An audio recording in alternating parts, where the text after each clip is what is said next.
الحمد للہ رب العالمین والعاقبۃ للمتقین والصلاة والسلام علی سید الانبیاء والمرسلین قال اللہ تعالی وتبارک فی القرآن المجید والفرقان الحمید بسم اللہ الرحمن الرحیم قال اللہ تعالی وتبارک فی القرآن المجید والفرقان الحمید بسم اللہ الرحمن الرحیم ما کان محمد ابا احد من رجالکم ولکن رسول اللہ وخاتم النبیین وکان اللہ بکل شیء علیما قال اللہ تعالی وتبارک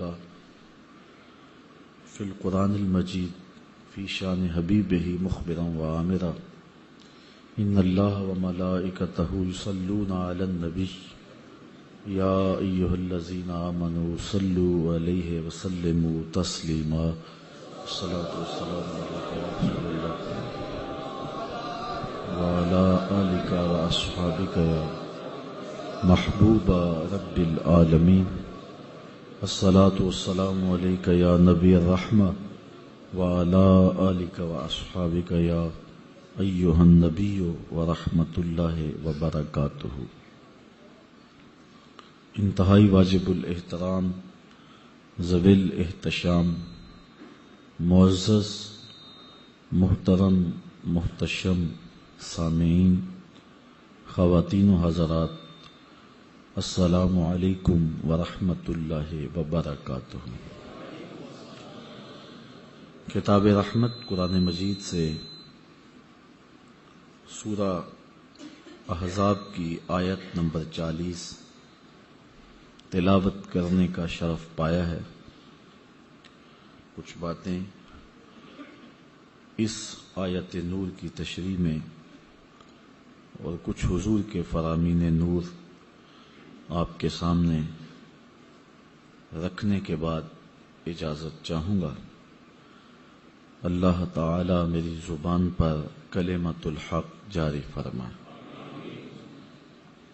ارشاد فرمایا کہ محمد صلی اللہ علیہ وسلم تم مردوں میں سے کسی کے باپ نہیں ہیں، لیکن وہ اللہ کے رسول اور آخری نبی ہیں، اور اللہ تعالی ہر شے کو جاننے والا ہے. یہ آیت کریمہ ختم نبوت کی ایک ایسی روشن اور صریح دلیل ہے کہ کسی اور چیز کی ضرورت باقی نہیں رہتی. حضرت عبداللہ بن ابی اوفا رضی اللہ تعالی عنہ فرماتے ہیں کہ لو قدیا ان یکون بعد محمد نبی عاش ابنہ، چونکہ حضور مردوں میں سے کسی کے باپ نہیں ہیں، اور اگر یہ اللہ کا فیصلہ ہوتا کہ حضور کے بعد کوئی نبی آئے تو پھر حضور کے فرزند کو اللہ تعالی زندگی عطا فرماتا اور حضور کے بیٹے زندگی پاتے، رجل کی عمر کو پہنچتے. لیکن حضور کے فرزند بچپن میں انتقال کر گئے، اس لیے ولیکن لا نبی بعدہ، اس لیے کہ حضور کے بعد کوئی نبی نہیں ہے. کتنے نبی ہوئے ہیں جن کے بیٹے بھی بعد میں نبی ہوئے ہیں. نبیوں کے سلسلے رہے ہیں. حضرت ابراہیم نبی، ان کے بیٹے نبی، حضرت اسماعیل بھی نبی، حضرت اسحاق بھی نبی. بلکہ اعزاز دیکھیے کہ حضرت اسماعیل علیہ السلام متولی تھے کعبۃ اللہ کے، اور حضرت اسحاق علیہ السلام متولی تھے بیت المقدس کے. حضرت ابراہیم کا ایک بیٹا کعبہ کا امام ہے اور دوسرا بیٹا بیت المقدس کا امام ہے. پھر حضرت اسحاق کے بیٹے حضرت یعقوب وہ بھی نبی، حضرت یعقوب کے فرزند حضرت یوسف علیہ السلام وہ بھی نبی. سلسلۃ الذہب ہے، سونے کی کڑیاں ہیں. تو نبیوں کو نبی بیٹے عطا کیے گئے. اگر حضور علیہ السلام کے فرزند موجود رہتے اور رجل کی عمر کو پہنچتے اور نبی نہ ہوتے تو پھر باقی نبیوں کی اولاد نبی اور حضور کی اولاد نبی نہ ہوتی تو یہ حضور کی شان کے لائق نہ ہوتا. اگر نبوت کا اجرا ممکن ہوتا تو حضور کے فرزند زندہ رہتے، لیکن چونکہ حضور کے بعد نبوت باقی نہیں ہے اس لیے حضور کے تینوں فرزند یکے بعد دیگرے بچپن میں ہی انتقال کر گئے.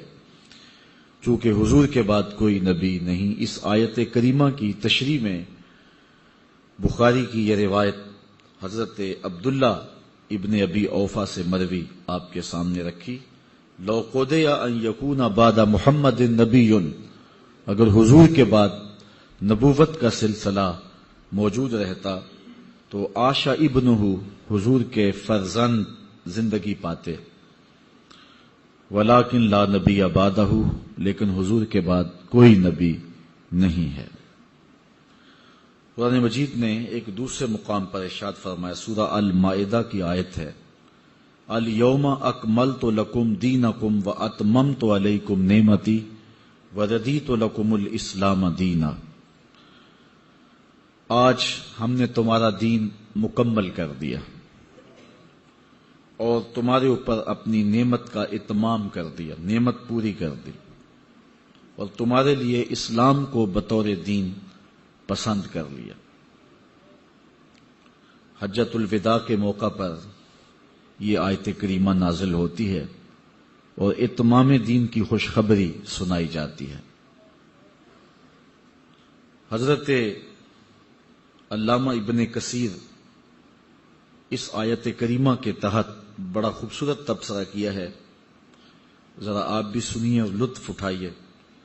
ھذہ اکبر نعم اللہ تعالی علی ھذہ الامہ، فرماتے ہیں کہ یہ نعمت اس امت پر اللہ نے انعام کی ہے، یہ سب سے بڑی نعمت ہے، بہت بڑی نعمت ہے جو اللہ نے عطا کی ہے.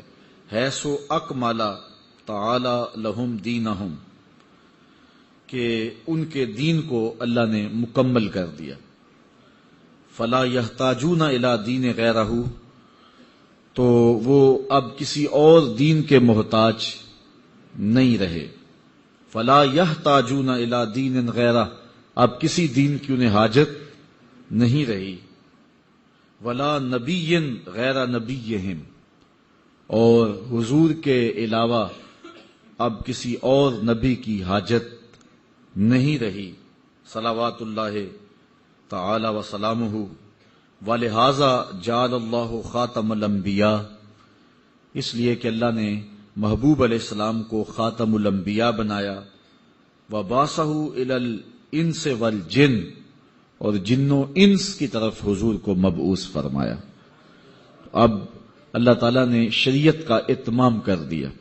اور اقبال نے کتنا آفاقی شعر کہا، پس خدا بر ما شریعت ختم کرد، بر رسول ما رسالت ختم کرد. اللہ نے ہمارے اوپر شریعت ختم کر دی اور ہمارے رسول پہ رسالت ختم کر دی.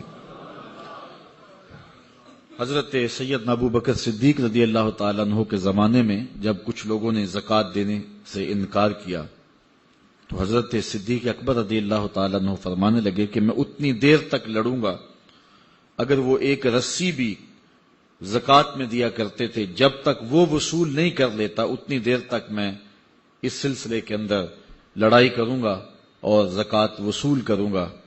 تو اس موقع پہ آپ نے ایک تاریخ ساز جملہ ارشاد فرمایا.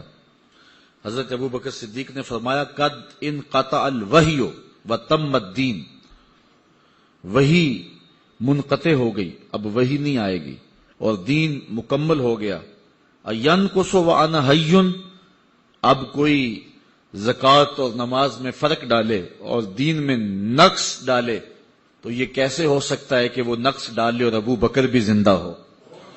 تو حضرت ابو بکر صدیق رضی اللہ تعالیٰ عنہ نے منکرین زکوٰۃ کے خلاف جو ہے وہ جہاد کیا، اور یہ جملہ ارشاد فرمایا کہ وہی منقطع ہو گئی اور دین کی تکمیل ہو گئی۔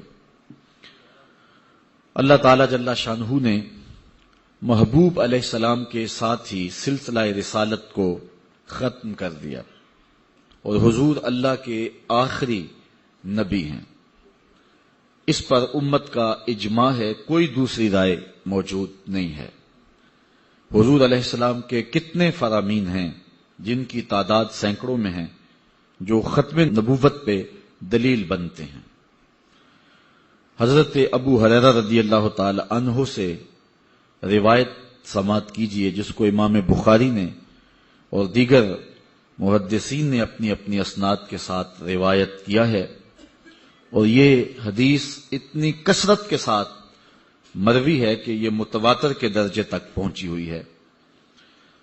حضرت ابو ہریرہ رضی اللہ تعالی عنہ سے معروف روایت ہے، آپ نے پہلی بار مجھ سے نہیں سنی، متعدد مرتبہ یہ علماء سے سماعت کر چکے ہیں۔ حضور نے ارشاد فرمایا، ان مثلی و مثل الانبیاء من قبلی، کہ میری اور میرے سے قبل جو نبی گزرے ہیں ان کی مثال ایسے ہے کہ مثل رجل بنا بیتن، جس طرح کسی شخص نے گھر بنایا، فاحسنہ واجملہ، اس کو خوبصورت بنایا اور جمیل و حسین بنایا، الا موضع لبنہ، لیکن ایک اینٹ لگانا چھوڑ دی، من زاویۃ، ایک گوشے سے، فجعل الناس یطوفون بہ ویتعجبون لہ، لوگ اس میں گھوم پھر کے دیکھتے ہیں اور اس معاملے کو دیکھ کے تعجب کرتے ہیں کہ اتنا خوبصورت گھر، آرائش، زیبائش، خوبصورتی، جمال، حسن، لیکن یہ جگہ کیوں چھوڑ دی گئی ہے، یہاں کچھ نہیں لگایا گیا؟ وَيَقُولُونَ، اور وہ کہتے بھی ہیں، ہَلَّا وُضِعَتْ هَذِهِ اللَّبِنَةُ، یہ اینٹ کیوں نہیں لگائی گئی؟ قال، حضور نے ارشاد فرمایا، فَأَنَا اللَّبِنَةُ، میں قصر نبوت کی وہ آخری اینٹ ہوں، وَأَنَا خَاتَمُ النَّبِيِّينَ، اور میں آخری نبی ہوں۔ یہ بخاری شریف کی روایت ہے، یہ لفظ بھی ابن شیبہ میں موجود ہیں۔ حضور نے فرمایا، فجئت انا، پس میں آیا، فاتممت تلک اللبنہ، اور اس خالی جگہ کو پر کر دیا، تو قصر نبوت مکمل ہو گیا۔ حضور وہ آخری اینٹ ہیں قصر نبوت کی، اور حضور کے بعد اب نہ کسی نبی کی گنجائش ہے نہ کسی رسول کی گنجائش۔ حضرت ابو ہریرہ رضی اللہ تعالی عنہ سے معروف روایت ہے، جس کو امام بخاری نے، امام مسلم نے، ابن ماجہ نے اور دیگر لوگوں نے روایت کیا ہے۔ قالا کانت بنو اسرائیل تسوسہم الانبیاء، بنی اسرائیل میں جو انبیاء علیہم السلام تھے وہ سیاست رانی کیا کرتے تھے، امور سیاست نبیوں کے ہاتھ میں تھا، اور لوگوں کو وہ سیاست سکھایا کرتے تھے۔ کلما ہلاک نبی خالفہ نبی، اور جب کوئی نبی شہید ہو جاتا یا انتقال کر جاتا تو اس کی جگہ پھر دوسرا نبی آ جاتا۔ وَإِنَّهُ لَا نَبِيَّ بَعْدِي، حضور نے فرمایا میرے بعد نبی کوئی نہیں، وَسَيَكُونُ خُلَفَاء، لہذا میرے بعد خلیفے ہوں گے۔ تو حضور نے پچھلے نبیوں کا جو کام تھا اس کو بیان فرمایا کہ بنی اسرائیل کی سیاست رانی وہ کیا کرتے تھے، اور لوگوں کو امور سیاست بھی سکھایا کرتے تھے، اور اگر کوئی نبی اس دنیا سے رخصت ہو جاتا تو اس کی جگہ نیا نبی آتا اور وہ امور سنبھال لیتا۔ تو حضور علیہ السلام آخری نبی ہیں، اور آقا کریم علیہ السلام ان امور کو بجا لاتے رہے اور ریاست مدینہ کا قیام کیا، حضور کی بھرپور سیاسی زندگی ہمارے سامنے ہے، لیکن پچھلی امتوں میں ایک نبی انتقال کر جاتا تو اس کی جگہ دوسرا نبی آتا، تو حضور علیہ السلام نے فرمایا میرے انتقال کرنے کے بعد کوئی دوسرا نبی نہیں آئے گا، میرے بعد یہ کام خلفاء کریں گے۔ آگے دیکھیے، حضرت انس رضی اللہ تعالی عنہ سے ایک روایت، حضور نے ارشاد فرمایا ان الرسالۃ والنبوۃ قد انقطعت، رسالت اور نبوت اب ختم ہو گئی، فلا رسول بعدی ولا نبی بعدی، میرے بعد کوئی رسول بھی نہیں آئے گا، میرے بعد کوئی نبی بھی نہیں آئے گا۔ حضرت جبیر بن مطعم رضی اللہ تعالی عنہ سے روایت ہے جس کو امام بخاری اور دیگر محدثین نے روایت کیا ہے، حضور نے ارشاد فرمایا انا محمد صلی اللہ علیہ وسلم وانا احمد وانا الماحی الذی یمحى به الکفر وانا الحاشر الذی یحشر الناس علی عقبی وانا العاقب والعاقب الذی لیس بعدہ نبی۔ حضور نے ارشاد فرمایا کہ میں محمد ہوں صلی اللہ علیہ وسلم، وانا احمد، میں احمد ہوں، وانا الماحی، اور میں ماہی ہوں، الذی یمحى به الکفر، ماہی وہ ہوتا ہے جس کے آنے سے کفر مٹ جاتا ہے، وانا الحاشر، اور میں حاشر ہوں، پھر حاشر کی تشریح کی، الذی یحشر الناس علی عقبی، لوگوں کا حشر میرے پیچھے پیچھے ہوگا، اور پھر ارشاد فرمایا وانا العاقب، میں عاقب ہوں، اور پھر ارشاد فرمایا والعاقب الذی لیس بعدہ نبی، عاقب وہ ہوتا ہے جس کے بعد کوئی نبی نہیں ہوتا۔ تو حضور علیہ السلام وہ آخری نبی ہیں کہ جن کے بعد نبی نہیں ہے۔ آقا کریم علیہ السلام نے ارشاد فرمایا، حضرت عقبہ بن عامر رضی اللہ تعالی عنہ سے ترمذی میں یہ روایت موجود ہے، لو کان بعدی نبی لکان عمر بن الخطاب، اگر میرے بعد کسی کے سر پہ نبوت کا تاج سجنا ہوتا تو عمر بن خطاب کے سر پہ سجتا، چونکہ میرے بعد کوئی نبی نہیں ہے تو اس لیے عمر بھی نبی نہیں ہوں گے۔ اگر سجتا ہوتا کسی کے سر پہ نبوت کا تاج تو وہ عمر کے سر پہ سجتا۔ حضرت ابو ہریرہ رضی اللہ تعالی عنہ سے ایک اور روایت سنیے، حضور نے ارشاد فرمایا انا آخر الانبیاء وَإِنَّا مَسْجِدِي آخِرُ الْمَسَاجِدِ، میں آخری نبی ہوں اور میری مسجد آخری مسجد ہے۔ اب یہاں سوال پیدا ہوا کہ مسجد نبوی کے بعد بھی تو بڑی مسجدیں بنی ہیں، تو حضور نے اس کو آخری مسجد کیوں ارشاد فرمایا؟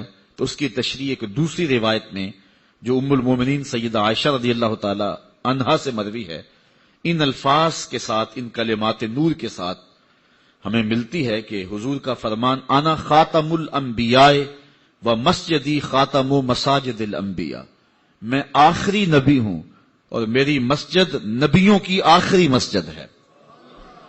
اور ایک اور حدیث سنیے، آقا کریم نے کیا ارشاد فرمایا، اور اس سے مخاطب جو ہے وہ اپنی امت کو فرمایا، اور امت میں اور آپ بھی آتے ہیں، دعویٰ تو ہے، اللہ قبول فرمائے۔ حضور نے فرمایا انا آخر الانبیاء، میں آخری نبی ہوں، وانتم آخر الامم، اور تم آخری امت ہو۔ اور ایک روایت کے اندر یہ لفظ بھی موجود ہیں جس کو حضرت ابو قتیلہ رضی اللہ تعالی عنہ نے روایت کیا، امام طبرانی نے اپنی موجم میں اس کو اپنی سند کے ساتھ روایت کیا ہے۔ حضور نے فرمایا لا نبی بعدی ولا امت بعدکم، میرے بعد نبی کوئی نہیں، تمہارے بعد امت کوئی نہیں، پس خدا بر ما شریعت ختم کر، بر رسول ما رسالت ختم کر، اس نے ہمارے اوپر شریعت ختم کر دی اور رسول کریم پر رسالت کا اختتام فرما دیا۔ ایک روایت میں آتا ہے کہ تم 70 کے عدد کو پورا کرنے والے ہو، کل 70 امتیں ہوئی ہیں، یہ امت 70ویں امت ہے، اور اس کے بعد کوئی امت نہیں ہے، یہ خیر امت ہے، بہتر امت ہے اور آخری امت ہے۔ حضور علیہ السلام کا ایک اور فرمان بھی سماعت کر لیجئے، آپ کے ذوق کو مہمیز بھی لگے گی، قلب کو قرار بھی نصیب ہوگا، اور عقیدہ بھی سمجھ میں آئے گا اور حضور علیہ السلام کی عظمتیں بھی ذہن میں اتریں گی۔ حضور نے ارشاد فرمایا، کنت اول النبیین فی الخلق وآخرہم فی البعث، میں تخلیق میں نبیوں میں سب سے پہلے ہوں اور مبعوث ہونے میں سب سے آخر میں ہوں۔ نگاہ عشق و مستی میں وہی اول وہی آخر، تخلیق میں اول ہوں اور بعثت میں آخر ہوں۔ میاں صاحب فرماتے ہیں، اول آخر دو میں پاسے اوہو مل کھلوتا، اول بھی وہ اور آخر بھی وہ، میں تخلیق میں اول ہوں اور بعثت میں آخر ہوں۔ حضور علیہ السلام کا ایک اور فرمان سنیے جس کو متعدد محدثین نے روایت کیا ہے، حضرت ابو ہریرہ رضی اللہ تعالی عنہ سے ہی مروی ہے۔ قالا، حضور نے ارشاد فرمایا، لا تقوم الساعۃ، قیامت قائم نہیں ہوگی، حتی یبعث دجالون کذابون قریبا من ثلاثین، جتنی دیر تک 30 کے قریب جھوٹے جھگڑالو دجال پیدا نہیں ہوں گے، کلہم یزعم انہ رسول اللہ، ہر کوئی یہ گمان کرے گا کہ میں اللہ کا رسول ہوں۔ وفی روایت ہی عن ثوبان، اور ترمذی کی ایک روایت میں انہی الفاظ کے ساتھ یہ الفاظ بھی موجود ہیں کہ حضور نے پھر یہ بھی ارشاد فرمایا، وَأَنَا خَاتَمُ النَّبِيِّينَ لَا نَبِيَّ بَعْدِي، میں آخری نبی ہوں، میرے بعد کوئی نبی نہیں ہوگا۔ 30 کے قریب کذاب جھوٹے اور دجال پیدا ہوں گے، ان میں سے ہر کوئی یہ گمان کرے گا کہ میں اللہ کا رسول ہوں۔ حضور نے فرمایا کہ جھوٹ بول رہے ہوں گے، میں اللہ کا آخری رسول ہوں اور میرے بعد کوئی رسول نہیں ہوگا۔ انسان کی عقل اور فہم اور ادراک کو اگر دعوت دی جائے ان احادیث اور آیات کی روشنی کے اندر، تو انسان کا فہم و عقل بھی اس بات کا فیصلہ کرتا ہے کہ حضور کے بعد نبوت ممکن ہی نہیں ہے، اس لیے کہ اتمام دین ہو گیا اور آقا کریم تمام جہانوں کے لیے رحمت بن کر آئے ہیں۔ اس لیے حضور کے بعد کسی نبی کی، کسی رسول کی، کسی پیغمبر کی ضرورت نہیں ہے۔ میں ایک سادی سی بات کرنا چاہوں گا اور آپ کی مجھے بھرپور توجہ چاہیے ہوگی۔ 104 کتابیں اور صحیفے نازل ہوئے، تورات، زبور، انجیل اور قرآن مجید، صحف ابراہیم، صحف موسیٰ، 100 صحیفے اور 4 کتابیں، ٹوٹل 104 تعداد بنتی ہے اللہ کی طرف سے منزل کتابوں اور صحیفوں کی۔ کسی کتاب کی حفاظت اللہ نے اپنے ذمہ کرم پہ نہیں لی۔ اگر اللہ نے کسی کتاب کو اپنی حفاظت میں لیا ہوتا تو آج اپنی اصلی صورت میں ہمارے پاس موجود ہوتی، لیکن کسی کتاب کو اللہ نے اپنی حفاظت میں نہیں لیا۔ لوگوں نے کتابوں میں تحریف کر لی، اپنی طرف سے چیزیں شامل کر دیں، بہت ساری آیات کو نکال کے باہر کر دیا۔ اللہ قادر ہے، چاہتا تو ان کتابوں کی حفاظت کرتا، لیکن اللہ نے ان کتابوں کی حفاظت نہیں فرمائی۔ قرآن مجید کی حفاظت اپنے ذمہ کرم پہ لی، اس کی کوئی زیر اور زبر بھی نہیں بدل سکتا۔ اگر قرآن مجید کی ذمہ داری اللہ نے نہ لی ہوتی تو اس وقت امہ جو کمزوری کی پوزیشن میں ہے، اور ٹیری جون سے لے کر کے اوباما تک اسلام کی دشمنی کے اندر سارے لوگ پاگل ہو رہے ہیں، تو قرآن مجید کے اندر ضرور تبدیلی کر لیتے، انہیں جبے، امامے اور دستاروں والے لوگ بھی مل جاتے، ڈالروں کے اندر بکنے والے لوگ بھی انہیں میسر آ جاتے اور کتاب کے اندر تحریف ہو جاتی۔ لیکن یہ اللہ کی حفاظت اور اس کا انتظام ہے کہ امریکہ اسلام کی دشمنی میں اور یہود و نصارہ اسلام کی دشمنی میں آخری حد تک پہنچ گئے ہیں، لیکن کسی مائی کے لال میں جرت نہیں ہے کہ قرآن کی زیر اور زبر کو بھی بدل سکے۔ یہ قرآن مجید کی صداقت کی دلیل ہے، اور اللہ تعالیٰ کی حفاظت کا پہرا ہے اس کتاب پر، کوئی بدل سکتا ہی نہیں ہے، کسی مائی کے لال میں جرت ہی نہیں ہے، کسی کے اندر ہمت ہی نہیں ہے۔ اللہ تعالیٰ نے اس کتاب کی حفاظت کے بہت سارے ظاہری طریقے بھی جو ہیں وہ اختیار فرمائے ہیں۔ ایک طریقہ یہ ہے کہ لاکھوں سینوں میں اس کتاب کو محفوظ کیا ہے۔ یہ جس دور سے ہم گزر رہے ہیں، یہ دور اسلام کے عروج کا دور نہیں ہے، یہ مسلمانوں کے زوال کا دور ہے۔ لاشیں کٹ کٹ کے گر رہی ہیں۔ کابل، کندھار، قلعہ جنگی، دشت لیلا، افغانستان، عراق، برما، کشمیر، فلسطین، شام، پوری دنیا کو دیکھ لیں، امت مسلمہ جس پستی اور ذبوحالی میں ہے، اور اس کے ذمہ دار ہم خود ہیں۔ ایک دوسرے کو ہم خود توڑ رہے ہیں۔ دو اسلامی ملک ہیں جو پوری امت کو مصیبت میں مبتلا جنہوں نے کر رکھا ہے۔ کاش کہ ان دو اسلامی ملکوں کی حکومتیں امت کی جان چھوڑ دیں۔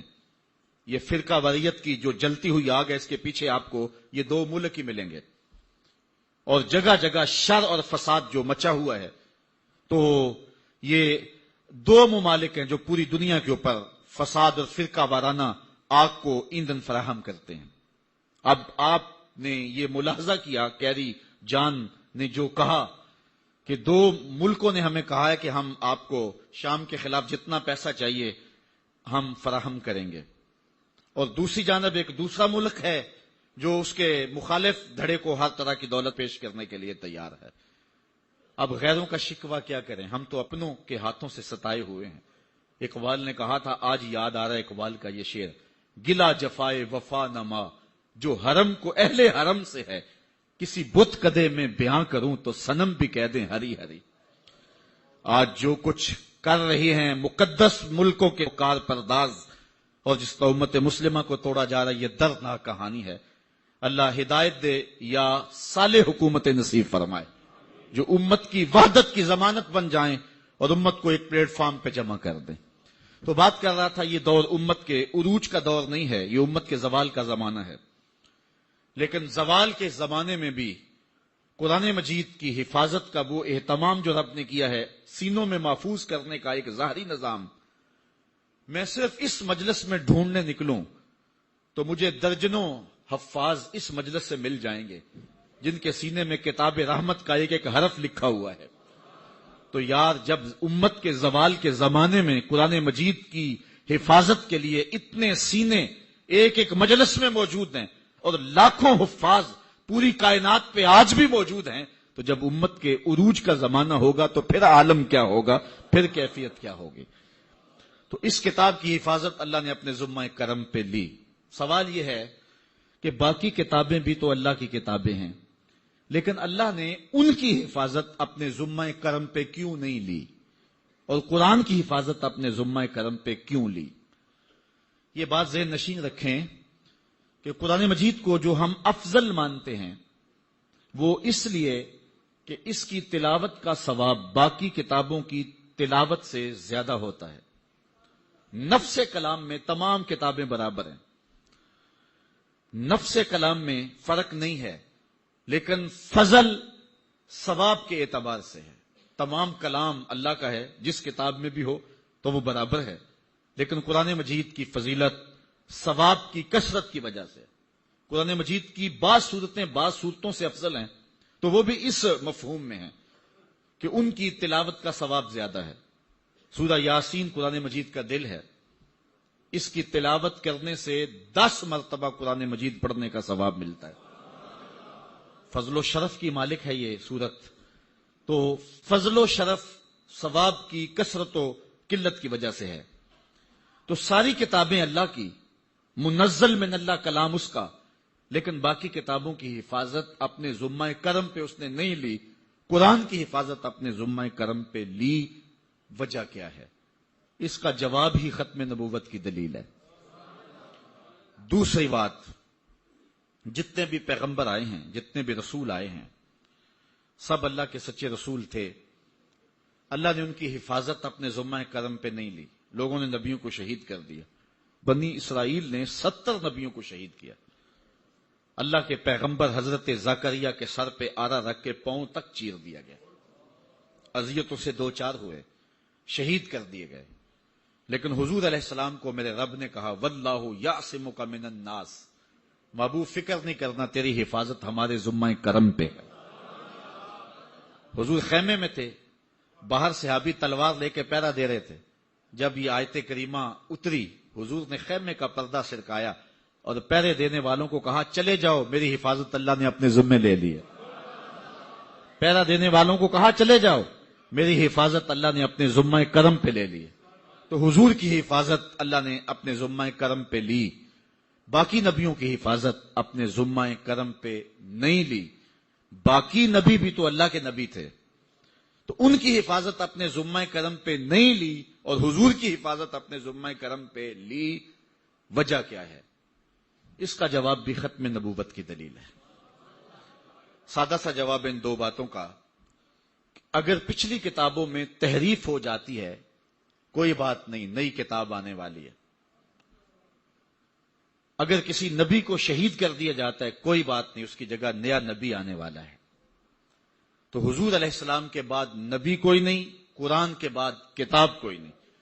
اگر قرآن میں بھی تحریف ہو جائے تو قیامت تک آنے والے انسان روشنی کہاں سے تلاش کریں گے؟ اور اگر حضور کو بھی شہید کر دیا جاتا تو اتمام دین کون کرتا؟ اس لیے قرآن کی حفاظت بھی اللہ نے اپنے ذمہ کرم پہ لی اور صاحب قرآن کی حفاظت بھی اپنے ذمہ کرم پہ لی۔ یہ تو بات طے ہے کہ حضور کے بعد کوئی نبی نہیں ہے، کوئی رسول نہیں ہے۔ اور اگر کوئی کہے کہ میں ہوں تو وہ ایسے ہی ہے کہ جس طرح کسی نے کہا کہ وضو کے بغیر نماز نہیں ہوتی، تو ایک شخص اٹھ کے کھڑا ہو گیا، مولوی صاحب آپ غلط کہہ رہے ہیں، ہوتی کیوں نہیں؟ میں نے کئی بار پڑھی ہے۔ حقیقت یہ ہے کہ حضور کے بعد کوئی نبی نہیں، اور اگر کوئی شخص اعلان نبوت کرے تو وہ کذاب ہوگا، وہ جھوٹا ہوگا اور وہ دجال ہوگا۔ اور مخبر صادق نبی رحمت صلی اللہ علیہ وسلم نے اس کی خبر دے دی کہ میرے بعد 30 کے قریب دجال اور کذاب آئیں گے، اور ہر ایک گمان کرے گا کہ میں اللہ کا رسول ہوں۔ حضور فرمایا میں اللہ کا آخری رسول ہوں اور میرے بعد کوئی نبی نہیں ہے، آخری نبی ہوں، میرے بعد کوئی نبی نہیں ہے۔ حضور علیہ السلام کی حیات طیبہ کے اندر ہی مسیلمہ کذاب، اسود انسی اور سجا نامی بنو تمیم کی ایک خاتون تھی جس نے نبوت کا اعلان کر دیا۔ اسود انسی کو تو حضور علیہ السلام کے زمانے میں ہی قتل کر دیا گیا، اور مسیلمہ کذاب کو دور صدیقی میں حضرت خالد بن ولید رضی اللہ تعالی عنہ کی قیادت میں حضرت صدیق اکبر نے 10,000 صحابہ کو بھیجا کہ اس ظالم کا سر کاٹ کے آؤ، اور پھر مسلمانوں نے یمامہ کے مقام پہ جنگ یمامہ لڑی۔ 10,000 صحابہ جس میں حافظ تھے، قاری تھے، مفتی تھے، عزت والے صحابہ ختم نبوت کا پہرا دینے کے لیے نکلے، اور ناموس رسالت اور ختم نبوت کے لیے یہ پہلی جنگ تھی جو باقاعدہ ہوئی۔ اور یہ بھی آپ کو بتاؤں کہ حضور کی حیات طیبہ میں کل 27 جنگیں لڑی گئیں۔ 27 جنگوں کے اندر اتنے مسلمان شہید نہیں ہوئے جتنے صرف جنگ یمامہ میں شہید ہوئے۔ 1200 مسلمان شہید ہو گئے، جن میں قاری بھی تھے، مفتی بھی تھے، عالم بھی تھے، حافظ قرآن بھی تھے۔ 1200 صحابہ نے ختم نبوت کے لیے اپنی جان کے نذرانے پیش کیے۔ اچھا، انہوں نے یہ کیا کہ مسلمان اللہ اکبر کا نعرہ لگاتے تو وہ بھی آگے سے اللہ اکبر کا نعرہ لگاتے۔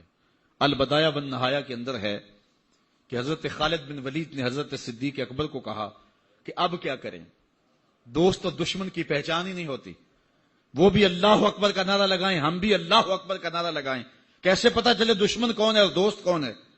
تو حضرت صدیق اکبر نے جو پیغام بھیجا حضرت خالد بن ولید کو وہ سنیے، اور اگر ذوق آئے تو نعرہ محبت سے لگانا۔ حضرت صدیق اکبر نے حضرت خالد بن ولید کو لکھا کہ وہ جب اللہ اکبر کا نعرہ لگائیں تم یا محمد کے نعرے لگاؤ۔ وَقَانَا شِعَارُ الْمُسْلِمِينَ يَوْمَئِذٍ یا محمد آہو، اس دن مسلمانوں کی پہچان ہی رسالت کا نعرہ تھا۔ نعرہ تکبیر، نعرہ رسالت، یہ نعرہ پہچان بن گیا مسلمانوں کی۔ اچھا، پھر جنگ جب جوبن پہ آئی نا تو ایک تلوار لگی ایک صحابی کی پنڈلی پہ، تو پاؤں کٹ کے گر گیا، پنڈلی کا گودا بہ گیا اور خون بہ رہا ہے۔ وہ صحابی گھبرایا نہیں ہے، ختم نبوت کا جان نثار تھا، اس نے کٹا ہوا پاؤں اٹھایا اور اٹھا کے ہی کافر کے منہ پہ مارا. اتنی دہشت پیدا ہوئی کہ وہ موقع پہ ہی ڈھیر ہو گیا. یہ ختم نبوت کے جانثاروں کی کرشمہ سازیاں تھیں. تو لیحہ بن خویلد نے نبوت کا دعویٰ کیا، بعد میں تائب ہوا. اس طرح حارث نامی ایک شخص تھا جس نے نبوت کا عبد الملک کے زمانے کے اندر دعویٰ کیا اور قتل کر دیا گیا. مختار سقفی نے نبوت کا دعویٰ کیا اور قتل کر دیا گیا. بہت سارے لوگ مختلف زمانوں کے اندر نبوت کے دعوے کرتے رہے اور اپنے انجام بد کو پہنچتے رہے اور ان کو ان کے ماننے والے متبعین نہ مل سکے. لیکن دو شخص ایسے ہیں جنہوں نے نبوت کا دعویٰ بھی کیا اور کچھ بے وقوف ان کے پیچھے لگ بھی گئے. ایک ایران کا بہاؤلہ ہے اور ایک پنجاب کا مسلمہ مرزا قادیانی ہے. ان دونوں کے پیچھے کچھ بے وقوف اور احمق ان کے پیچھے لگ گئے اور ان کی جھوٹی نبوت کو پانی دینے لگے اور ان کے نام کے نعرے لگانے لگے. بہاؤلہ کے ماننے والے بہائی موجود ہیں بر صغیر پاک و ہند میں، پاکستان میں بھی اور دیگر ممالک میں بھی. اور سب سے بڑا فتنہ جو پیدا ہوا وہ قادیان کا دجال مرزا قادیانی.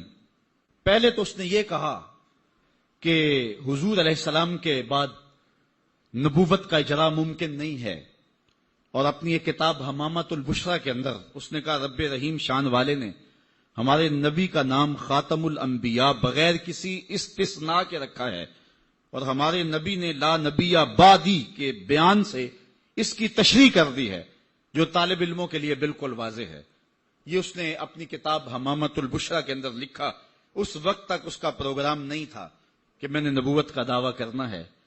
بعد میں آپ کی سیالکوٹ کی کچہری میں ہی وہ ملازم تھا، اور میں اگر تاریخ کے ابواب کھولوں تو بات لمبی ہو جائے گی. کچھ لوگوں کا انٹرویو ہوا، وہ کامیاب ٹھہرا، اور پھر اس نے پہلے راستہ ہموار کرنا شروع کیا، اور پھر ایک دن اس نے کہہ دیا کہ بعثنی اللہ علی راس المئۃ لأجدد الدین. اللہ نے مجھے صدی کے سر پہ مبعوث کیا ہے کہ میں دین کی تجدید کروں. مجدد بن بیٹھا. پھر کچھ وقت گزرا، اس نے کہا وَأَنَا الْمَسِيحُ الْمَوْعُودُ وَالْمَهْدِيُ الْمَوْعُودُ، میں مسیح موعود ہوں اور مہدی موعود ہوں. یہ حقیقت الوحی کے اندر اس نے لکھا، روحانی خزائن کے اندر موجود ہے. پھر ایک دن بدبخت نے کہا کہ منم مسیح زماں و منم کلیم خدا، منم محمد و احمد کے مجتبی باشد، استغفر اللہ لعنت اللہ علی الکاذبین. اس نے کہا میں ہی مسیح زماں ہوں، میں ہی کلیم خدا ہوں، اور معاذ اللہ استغفر اللہ میں ہی محمد ہوں، میں ہی احمد ہوں کہ جو مجتبی تھے. اور پھر بدبخت آگے بڑھا اور اس نے انبیاء کی توہین کی، ذات باری کی توحید کی، اور کہا بایعنی ربی، میرے رب نے میری بیعت کی ہے. معاذ اللہ استغفر اللہ. یہ روحانی خزائن کے صفحہ نمبر 227 پہ اس نے لکھا. اور پھر کہنے لگا میرے رب نے مجھے وحی کی ہے، انت منی بمنزلت اولادی، آپ میرے لیے میری اولاد کی جگہ ہیں. استغفر اللہ علی ذالک. پھر اس نے کہا ابن مریم کے ذکر کو چھوڑو، اس سے بہتر غلام احمد ہے. استغفر اللہ. پھر اس نے لفظ گھڑنے شروع کر دیے اور اللہ کی وحی اس کو قرار دینا شروع کر دیا. کہا کہ مجھے وحی آئی ہے انا انزلناہ قریبا من قادیان، ہم نے آپ کو قادیان کے قریب نازل کیا ہے. اور بلکہ وہ اپنی ایک کتاب نزول مسیح میں لکھتا ہے بعض الہامات ایسی زبانوں میں ہوتے ہیں جن سے کبھی مجھے واقفیت ہی نہیں ہے. مثلا سنسکرت میں، عبرانی زبان میں آج تک ایسا نہیں ہوا کہ کسی نبی کو اس زبان میں وحی کی جائے کہ جو زبان وہ جانتا نہ ہو. لیکن یہ پہلا بدبخت شخص ہے جس نے یہ بات کہی اور نبوت کا دعویٰ کیا کہ مجھے ان زبانوں کے اندر وحی کی جاتی ہے جن زبانوں کو میں بھی نہیں سمجھتا ہوں. اب اس سے اس شخص کی حماقت اور اس کی بے وقوفی کا آپ اندازہ کر سکتے ہیں.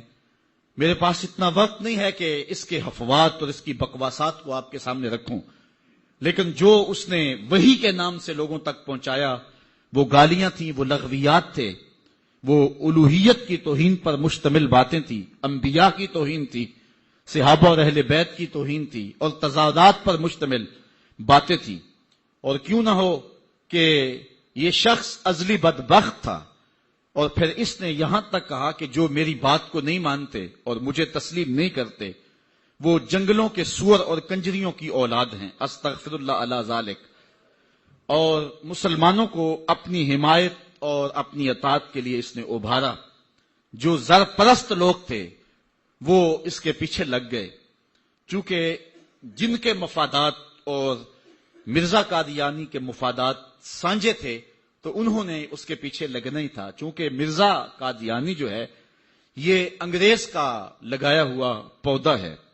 خود وہ لکھتا ہے، ستارہ کیسریہ اور گورنمنٹ انگریزی اور جہاد کے نام سے اس نے کتابیں انگریز حکومت کی حمایت میں لکھی، اور تریاق القلوب نامی ایک کتاب میں لکھتا ہے کہ میری زندگی کا بیشتر حصہ سلطنت انگریزی کی تائید و حمایت میں گزرا۔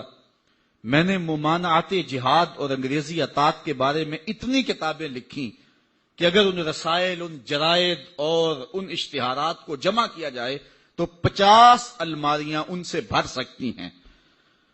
اس کا والد میر غلام مرتضی، اس کے بارے میں مرزا قادیانی نے خود لکھا ہے کہ 1857 کی جنگ آزادی تھی، اس جنگ آزادی کے اندر انگریزوں کا حامی تھا، اور 50 گھوڑے اور سوار انگریزوں کی حمایت میں اس نے دیے تھے، جبکہ اہل علم اور مسلمان ان کو اس جنگ کے اندر کاٹا گیا تھا اور ان کو شہید کیا گیا تھا۔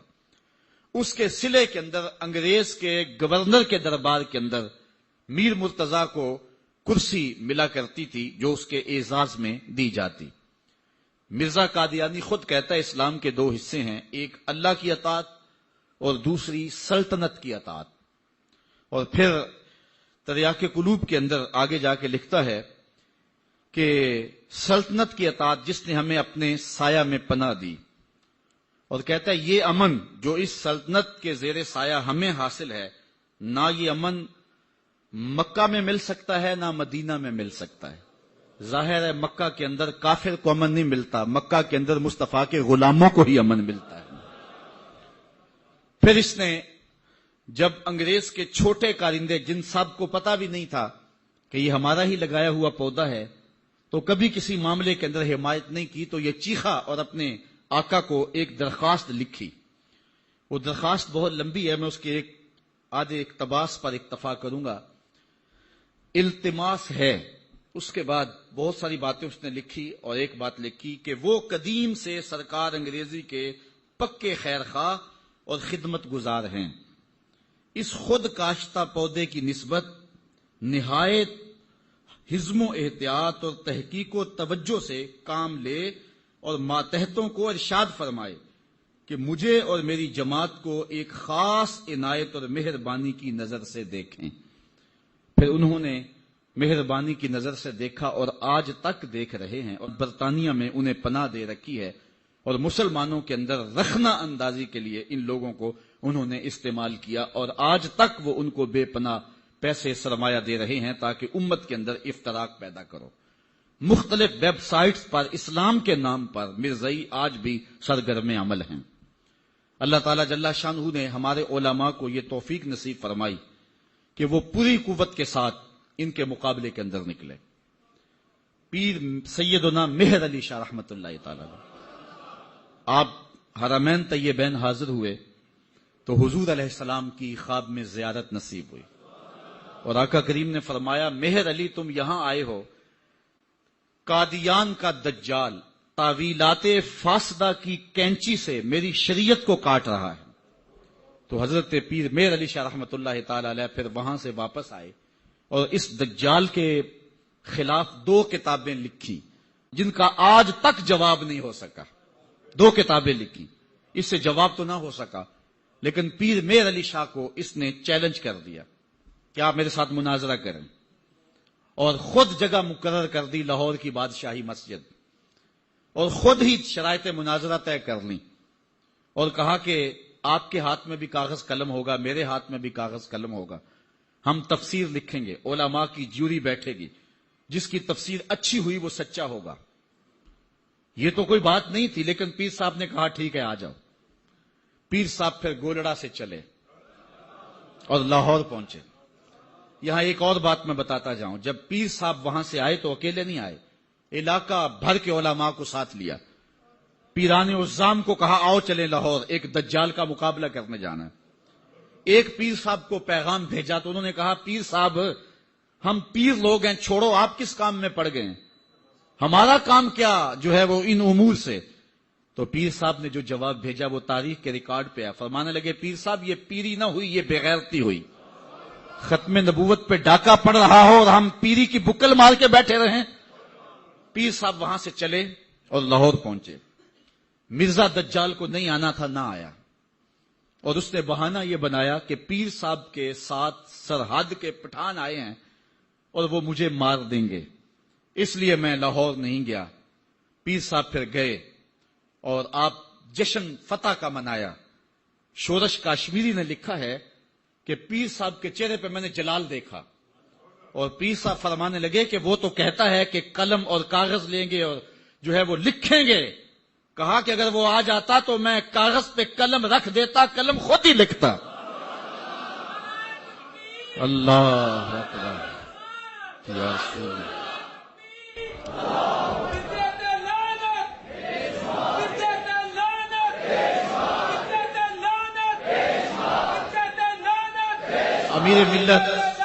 امیر ملت پیر سید جماعت علی شاہ رحمۃ اللہ تعالی علیہ، آپ نے فرمایا ان قریب ذلیل ہو کے مرے گا، پھر جہاں مرا آپ کو پتا ہے، گندگی میں لتھڑا ہوا تھا، تڑپتا ہوا مرا۔ اعلی حضرت شیر ربانی میاں شیر محمد شرک پوری فرماتے ہیں میں نے دیکھا ہے، چونکہ صاحب کش بزرگ تھے، کہ قبر میں بھی بھولے کتے کی طرح بھونک رہا ہے اور اس کے منہ سے جھاگ نکل رہی ہے، ذلیل و رسوا ہے قبر میں بھی، جب تک رہا ذلیل و رسوا رہا۔ اللہ تعالیٰ جل شانہ دی علماء کو طاقت دی، انہوں نے ناطقہ بند کر کے رکھ دیا۔ پھر جب پاکستان بنا تو سب سے زیادہ جن لوگوں نے مخالفت کی پاکستان کی وہ مرزائی تھے، پاکستان کے حق میں انہوں نے ووٹ نہیں دیا۔ آج بھی جو ربوے میں دفن ہوتے ہیں وہ امانتاً دفن ہوتے ہیں، ان کا عقیدہ ہے کہ پاکستان ٹوٹ جائے گا اور ہمیں اٹھا کر کے جو ہے وہ قادیان میں دفن کیا جائے گا، یہ وصیت کر کے وہاں دفن ہوتے ہیں۔ پہلا وزیر خارجہ بدقسمتی سے مرزائی بن گیا، پھر اس نے ایک بیان دیا تو 53 کی تحریک چلی، لاہور کی سڑکوں پر 10,000 جان نثاروں نے اپنی جانیں قربان کی ختم نبوت کے لیے۔ وہ لمحے ہم نہیں بھول سکتے ہیں، تاریخ سے آج بھی حرارت نکل رہی ہے کہ ایک خاتون اپنے بیٹے کو بیانے کے لیے لے جا رہی تھی، ارمانوں سے اس بیوہ نے اپنا بیٹا پالا تھا، آج سیرے لگا کر کے اس کی بارات لے جا رہی تھی کہ جب مال روڈ پہ پہنچی تو تڑ تڑ گولیوں کی آواز آنے لگی، روک کے پوچھا کیا ماجرا ہے، کہا ختم نبوت پہ لوگ جانے وار رہے ہیں۔ اس نے بارات سے معذرت کی، بیٹے کے سر سے سیرا اتارا اور کہا بیٹے میں دودھ معاف نہیں کروں گی اگر حضور کے نام پہ جان نہیں وار دے گا، تجھے میں شہادت کا دولہا بنانا چاہتی ہوں۔ اچھا جب وہ زخموں سے چور ہو کے گرا، دور ماں کھڑی منظر دیکھ رہی تھی، اس نے ماں کو پکار کے کہا امی بھاگ کے آ، دیکھ کہ میری پشت پہ کوئی گولی تو نہیں لگی، تیرے پتر نے ساری گولیاں سینے پہ کھائی ہیں۔ اور وہ گھڑیاں بھی ہم نہیں بھول سکتے جب نواب آف کالا باغ اس تحریک کو دبانے کے لیے کوشش کر رہا تھا، وقت کا گورنر وزیر خان کی تاریخی مسجد میں علامہ نیازی للکار رہے تھے، او نواب آف کالا باغ تیری لمبی لمبی مونچھوں سے بغاوت ہو سکتی ہے، محمد عربی کی کالی کالی زلفوں سے بغاوت نہیں ہو سکتی ہے۔ پھر ایک ڈی ایس پی کے قتل پر علامہ نیازی ماخوذ ہوئے، جیل میں چلے گئے، سزائے موت ہو گئی۔ پیرزادہ اقبال احمد فاروقی نے لکھا ہے کہ ہم 9 عمر تھے، علامہ نیازی سے ملنے گئے تو جس شخص کو سزائے موت ہوئی ہے اور حضور کے نام پہ ہوئی ہے، جب اچانک اس کے چہرے کو دیکھا تو ہمارے اوپر ایک وحشت طاری ہوگی، دہشت طاری ہوگی، ہم رونے لگے۔ نیازی صاحب نے جو قمیض پہنی تھی وہ جیلیوں والا لباس، چونکہ قادآور تھے تو پیٹ ننگا ہو رہا تھا، تو نیازی صاحب ہمارے قریب آئے تو ہمارے سر پہ شفقت کا ہاتھ رکھا اور ہمیں تسلی دینے لگے۔ اللہ ہوتا یہ ہے کہ جب کوئی جیل میں پہنچ جائے اور اسے سزا موت ہو جائے تو اس کا خون گھٹ جاتا ہے، لیکن تاریخ کا ریکارڈ ہے کہ علامہ نیازی کا خون بڑھ گیا تھا۔ جس دھج سے کوئی مقتل میں گیا وہ شان سلامت رہتی ہے، اس جان کی کچھ پرواہ ہی نہیں، یہ جان تو آنی جانی ہے۔ تو جب کہتے ہیں ہم لرز گئے تو نیازی صاحب نے ہمارے سر پہ ہاتھ رکھ کے مسکرا کے کہا، او بیٹو، ان کا لباس مجھے پورا نہیں آتا، پھانسی کا پھندا کیسے پورا آئے گا؟ اور پھر زمانے نے دیکھا کہ باعزت اور باوقار علامہ نیازی جو ہیں وہ باہر تشریف لائے۔ سلسلہ چلتا رہا۔ جب بھٹو کا دور آیا 74 کے اندر نشتر کالج کے کچھ طلبہ مری جا رہے تھے، ربوے سے گزرے تو مرزائی غنڈوں نے ان کو جو ہے وہ سب و شتم کیا اور غوب و زود کیا، ان کو مارا، زخمی کر دیا۔ تو تحریک پھر دوسری بار جو ہے وہ مرزائیت کے خلاف اٹھ کھڑی ہوئی، جو کراچی سے خیبر تک پورے بانکپن کے ساتھ چلی۔ اللہ تعالی رحمت نازل کرے علامہ نورانی کی قبر پہ۔ انہوں نے علماء کے دستخط کے ساتھ جو ہے وہ اسمبلی کے اندر درخواست جمع کروائی مرزائیوں کو اقلیت قرار دینے کے لیے، قرارداد پیش کی۔ اور پھر کیا ہوا، 3 مہینے کی مسلسل محنت۔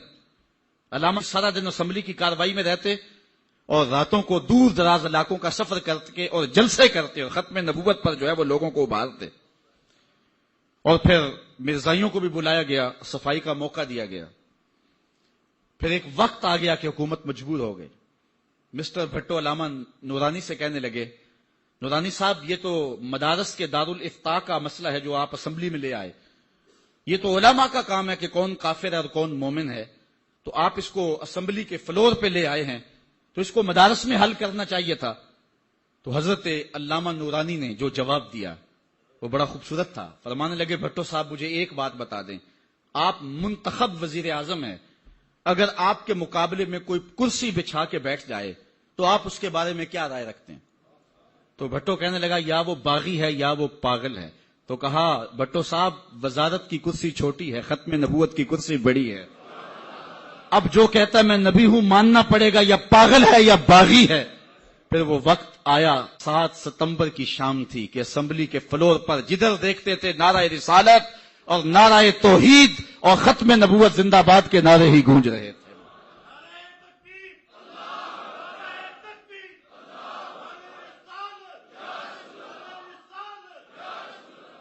علماء کہتے ہیں کہ جو شخص حضور کی ذاتی خدمت کرنا چاہتا ہے وہ ختم نبوت پہ کام کرے، اور جو شخص ختم نبوت پہ کام کرتا ہے، اعلی حضرت پیر میر علی شاہ صاحب فرماتے ہیں اس کی پشت پہ حضور کا ہاتھ ہوتا ہے۔ اللہ اکبر، یہ اللہ توفیق نصیب فرمائے جس کو یہ چھوٹی سعادت نہیں ہے۔ آج مرزائی جس رنگ اور روپ کے اندر کام کر رہے ہیں، ان کا ہر مقام پہ راستہ روکنا ہمارا فرض ہے اور حضور کے ساتھ وفا کا تقاضا ہے۔ یہ جو پل پلا پن ہے یار، وہ بھی انسان ہے، اور ان کو کیوں جو ہے وہ مطعون کیا جاتا ہے؟ مرزا قادیانی کے اس لفظ کو سن لیں، اس نے کہا جو مجھے نہیں مانتے وہ کنجریوں کی اولاد ہے اور وہ جنگلوں کے سور ہیں۔ اب کوئی بھی غیرت مند شخص مرزا قادیانی کے خلاف دل میں نرم گوشہ نہیں رکھ سکتا ہے، اور مرزا قادیانی خود بھی کافر ہے اور جو اس کو نبی رسول پیغمبر مانے وہ بھی کافر ہے۔ جب مرزائیوں کو کافر قرار دیا گیا تو جو لاہوری مرزائی تھے انہوں نے کہا جی ہم تو اس کو نبی نہیں مانتے۔ مرزا صدر الدین وہ بھی اسمبلی میں آیا، اس نے کہا ہم تو اس کو ملہم مانتے ہیں، اس کو مجدد مانتے ہیں، اس کو ہم روحانی پیشوا مانتے ہیں، نبی نہیں مانتے، اس لیے ہم مومن رہنے چاہیے، ہم کافر نہیں ہونے چاہیے۔ تو مسلمانوں نے کہا تم تو اسے ملہم، اسے مقتدا اور امام اور مرشد مانتے ہو، جو شخص کو مسلمان مانے وہ بھی کافر ہے کیونکہ اس نے دعوی نبوت کیا ہے۔ تو مرزائی کافر، مرزائیوں کو جو کافر نہ مانے وہ بھی کافر ہے اور دار اسلام سے خارج ہے۔ آج روشن خیالی اور نرم دلی کی بات کی جاتی ہے، میں پوچھتا ہوں علامہ اقبال سے بھی بڑا کوئی روشن خیال ہو سکتا ہے؟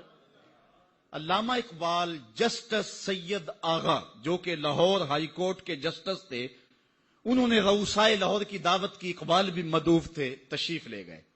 جب وہاں پہنچے تو حکیم نور الدین جو کہ مرزا قادیانی کا خلیفہ تھا وہاں کرسی کے اوپر بیٹھا ہوا تھا، مہمانوں کے اندر وہ بھی بیٹھا ہوا تھا۔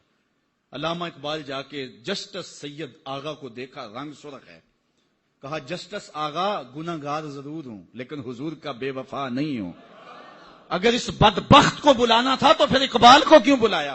اقبال تو ساری زندگی درس ہی یہ دیتا رہا کہ محمد سے وفا تو نے تو ہم تیرے ہیں، یہ جہاں چیز ہے کیا لوح و قلم تیرے ہیں۔ تو کہا یہ کیسے ہو سکتا ہے کہ میں حضور سے بے وفائی کروں؟ حکیم نور الدین نے سمجھا میری خیر نہیں ہے، اب ذلت سے نکالا جائے گا، خود اٹھ کے کھسک گیا۔ تو علامہ اقبال کہنے لگے کہ میں گناہ گار ضرور ہوں لیکن حضور کی چوکھٹ کا وفادار ہوں۔ جسٹس سید آغا کو یہ معذرت کرنا پڑی کہ آپ کا دل دکھا ہے، میں اس کو بلایا نہیں تھا، وہ از خود کسی کے ساتھ آ گیا تھا۔ تو یہ اقبال کی غیرت عشق رسول ہے کہ جہاں مرزائی بیٹھا ہو اقبال اس ٹیبل پہ نہیں بیٹھتا، جہاں مرزائی بیٹھا ہو اس مجلس میں اقبال نہیں بیٹھتا۔ تو ہم کہیں جی وہ رشتہ داری ہے، جنازے میں چلے گئے، جی میں نے پڑھا نہیں تھا، میں ایک نکر میں کھڑا رہا لیکن رشتہ داری تھا، مجبور ہو گیا۔ گنبد خضرا کے مکین تجھے دیکھ رہے تھے۔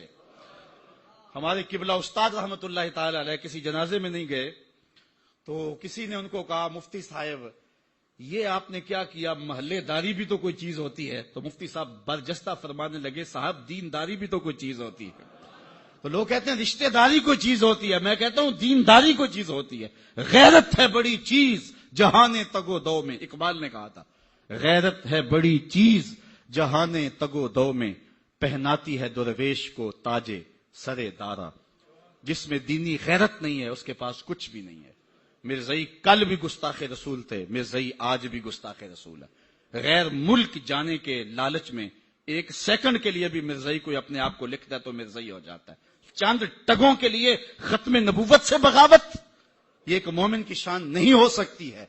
جو اپنے آپ کو لکھتا ہے باغی ختم نبوت کا اور مرزائی لکھ دیتا ہے وہ فوراً مرزائی ہو جاتا ہے، دارا اسلام سے خارج ہو جاتا ہے۔ ہم کل بھی حضور کے نام کے وفادار تھے، ہم آج بھی حضور کے نام کے وفادار ہیں۔ آؤ مل کے اقبال کا شعر اقبال کے شہر میں ایک ترانے کی صورت میں پڑھ لیتے ہیں کہ محمد سے وفا تو نے تو ہم تیرے ہیں، یہ جہاں چیز ہے کیا لوح و قلم تیرے ہیں۔ وآخر دعوانا ان الحمدللہ رب العالمین۔ آفاق کے ہر ہر گوشے میں قرآن سنا کر دم لینا، اب رکنا نہیں، اب تھمنا نہیں، فردوس میں جا کر دم لینا، آفاق کے ہر ہر گوشے میں قرآن سنا کر دم لینا، اب رکنا نہیں، اب تھمنا نہیں۔